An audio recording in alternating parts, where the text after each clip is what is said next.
देखिए आज हम स्टार्ट करने जा रहे हैं आज का अपना नया टॉपिक। तो आज हम सीखेंगे कि बीसी के अंदर हम किस तरीके से रॉयल्टी कैलकुलेशन को मेंटेन करते हैं। जो आज का हमारा टॉपिक है बेसिकली रॉयल्टी कैलकुलेशन के ऊपर है। आज हम सीखेंगे बीसी के अंदर किस तरीके से हम रॉयल्टी कैलकुलेशन का यूज़ करते हैं। ठीक है, तो इस कंपनी को मैं कंपनी को ओपन करता हूँ। सबसे पहली बात आती है सर रॉयल्टी कैलकुलेशन होता क्या है। रॉयल्टी कैलकुलेशन होता है कि मैं चाहता हूँ कि जब भी मैं कोई आइटम बेचूँ और जो आइटम बिके तो उस पर किसी एक पर्सन को 2% की रॉयल्टी मिले या 3% की रॉयल्टी। रॉयल्टी का मीन होता है हिस्सेदारी। जैसे अगर आप मैं कहूँ कि मैं अगर आपको पढ़ाता हूँ तो कुछ मुझे हिस्सा मिलता हो तो वो क्या होती है, एक रॉयल्टी होती है। जैसे कोई फिल्म बनाता है तो कहता है कि जितना प्रॉफिट उसका 70% मैं लूँगा, तो क्या होगी वो रॉयल्टी होगी। तो इस तरह के सिस्टम को क्या कहते हैं, हम रॉयल्टी कहते हैं। अगर सिस्टम को अंदर हमें मेंटेन करना हो तो हम किस तरीके से मेंटेन करेंगे। तो सबसे पहले आप एडमिनिस्ट्रेशन के अंदर आएंगे, कॉन्फ़िगरेशन के अंदर, फीचर ऑप्शन के अंदर आपको मिलेगा अकाउंट। क्या करेगा, अकाउंट। अकाउंट में आप देखोगे तो आपके पास मिलेगा रॉयल्टी कैलकुलेशन। आप इस टॉपिक को अनेबल करेंगे एंड देन इसको आप सेव कर देंगे। क्लियर है, सेव हो गया। उसके बाद आप क्या करेंगे, उसके बाद आप जाएंगे। अब ये सेव करने के बाद आपको सबसे पहले ये पता करना है कि आप क्या चाहते हैं कि किस वाइज आपको रॉयल्टी दें। तो मैंने बोला कि जितनी आइटम सेल होगी उसके बेसिस पे मुझे क्या देनी है, रॉयल्टी दें। तो मैंने यहाँ पे एक आइटम क्रिएट करी, उस आइटम का नाम डाल दिया पीके डीवीडी। क्या डाल दिया, पीके डीवीडी। ठीक है, क्या डाल दिया, डीवीडी।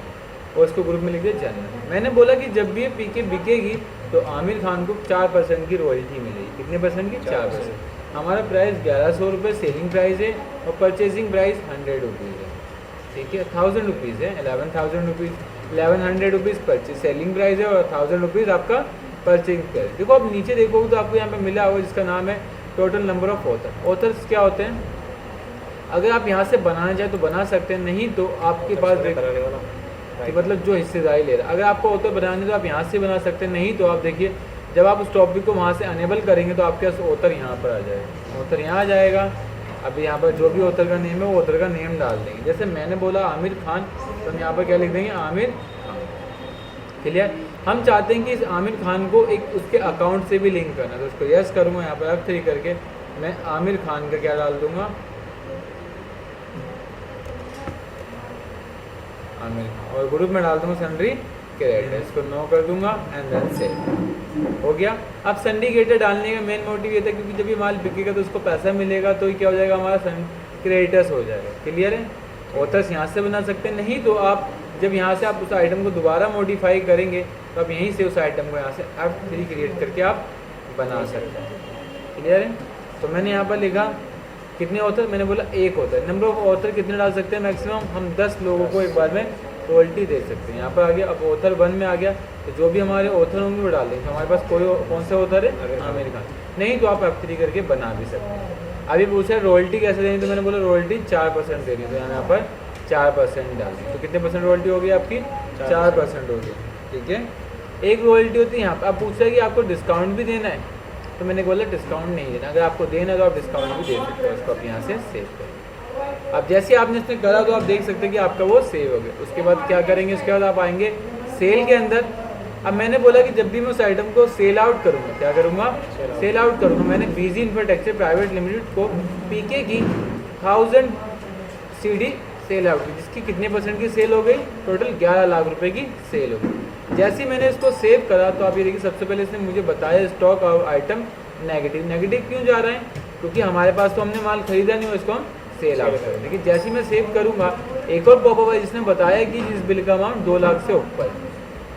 जब किसी बिल का अमाउंट 2 लाख से ऊपर होता है, क्या होता है, 2 लाख से ऊपर होता है, तो हमें उस पार्टी का पैन कार्ड नंबर डालना होता है। ये गवर्नमेंट ने 1 दिसंबर 2015 को एक ऐसा रूल निकाला था कि अगर किसी बिल का भी अमाउंट 2 लाख से अबव है तो उस पार्टी का आपको पैन कार्ड नंबर डालना कंपलसरी है।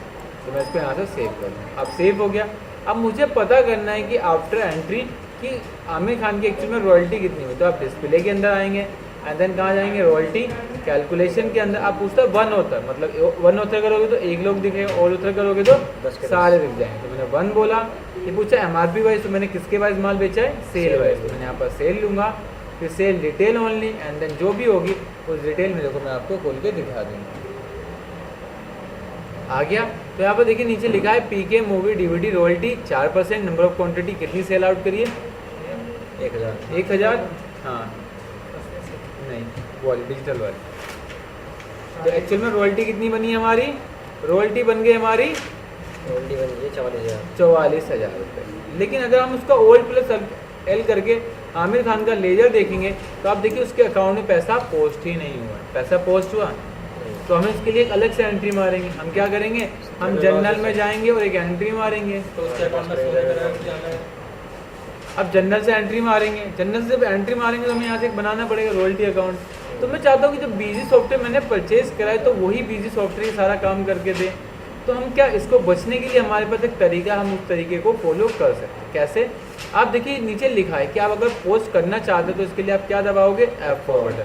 तो F4 दबाओगे, कह रहा है कहाँ पोस्ट करनी है, तो मैंने बोला जनरल से एक एंट्री मार दो। कह रहा है किस अकाउंट को डेबिट करना है, तो मैंने बोला आमिर खान को क्रेडिट करना है। और रॉयल्टी अकाउंट क्या हो जाएगा हमारा, डेबिट हो जाएगा, क्योंकि सारे खर्चे हमारे डेबिट होते हैं। हो गया। आप ओल्ड प्लस एल करेंगे और आमिर खान का लेजर देखेंगे तो आप यहाँ से देख सकते हैं कि उसके अकाउंट में 44,000 रुपये की रॉयल्टी पोस्ट हो गई। अब यहाँ देखोगे तो हमें यहाँ पर एक रॉयल्टी का अकाउंट बनाना चाहिए था एक्चुअली, बट हमने बनाया नहीं। हम लोग बना लेते हैं। F3 करा, ठीक है, हम यहाँ से डाल देते हैं रॉयल्टी पेबल। F3 करा, रॉयल्टी पेबल हमारे लिए क्या है, खर्चा है, तो हम किस में डाल देंगे, एक्सपेंस इन डायरेक्ट, और इसको F2 करके सेव कर देंगे। अब देखिए हमारा चला गया। क्लियर है, आगे समझ में कोई प्रॉब्लम इसके अंदर। तो ये आपका रॉयल्टी कैलकुलेशन का टॉपिक था, ठीक है। अब इसके अंदर और भी टॉपिक है। अभी यहाँ 1 ऑथर था, ठीक है। ये स्टार्टिंग डेट मतलब आप किस डेट के बीच में का लेजर देखने जाते हैं। एक होता है इंक्लूडिंग जीरो रॉयल्टी आइटम, कि जिन आइटम पे आपकी रॉयल्टी नहीं लगी उसको भी शो करो। तो इन सभी आइटमों को शो करते हैं जिन पर आपकी रॉयल्टी नहीं लगी। कभी कभी कस्टमर हमसे कहते हैं कि उन आइटमों को दिया जिस पे इसको रॉयल्टी नहीं मिली है, ठीक है। ये कहता है शो नेट सेल ओनली, खाली मुझे नेट सेल दिखाए, क्वांटिटी वॉन्टिटी ना दिखाए, तो आपको एक्चुअल में नेट सेल दिखाएगा। क्लियर है, तो आप ये कर सकते हैं। उसके बाद नीचे आता है अमाउंट राउंड ऑफ, कि जब अगर पैसों में आ, जैसे डेसिमल में आ गया 50 पैसा, 40 पैसा, 20 पैसा, तो वो कैसे में कन्वर्ट हो जाए, राउंड ऑफ हो जाए। कितने, 1 रुपये की पर्पज़ से बहुत से लोग कहते हैं कि 1 रुपये में कन्वर्ट हो जाए, कोई कहते हैं 5 के सीक्वेंस में ना, जैसे 6 रुपये तो 10 में हो जाए, 11 रुपीज़ तो 15 में हो जाए, तो 5 के चाहते तो आप यहाँ से 5 भी कर सकते हैं। क्लियर। तो ये आपका रॉयल्टी केसेस के बेसिस पे टॉपिक था। तो आज आपने सीखा कि वीजी के अंदर आप किस तरीके से रॉयल्टी को मेंटेन कर सकते हैं।